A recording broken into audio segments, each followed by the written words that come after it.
Александр, первая шайба в сезоне. Поздравляем. КХЛ забрали хоть с собой сувенир? Да, забрал. Спасибо за поздравления.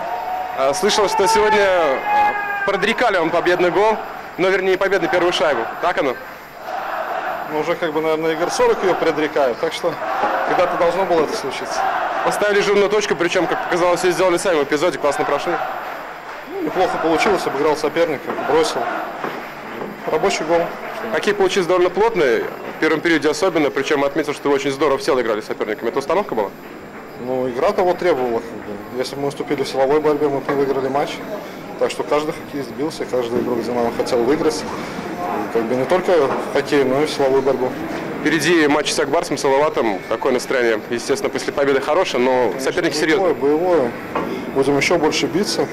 Если такие же трибуны полные будут, такая же будет поддержка, то, я думаю, должны выиграть и набрать те очки, которые должны взять. Спасибо еще раз, поздравляю с первой шайбой.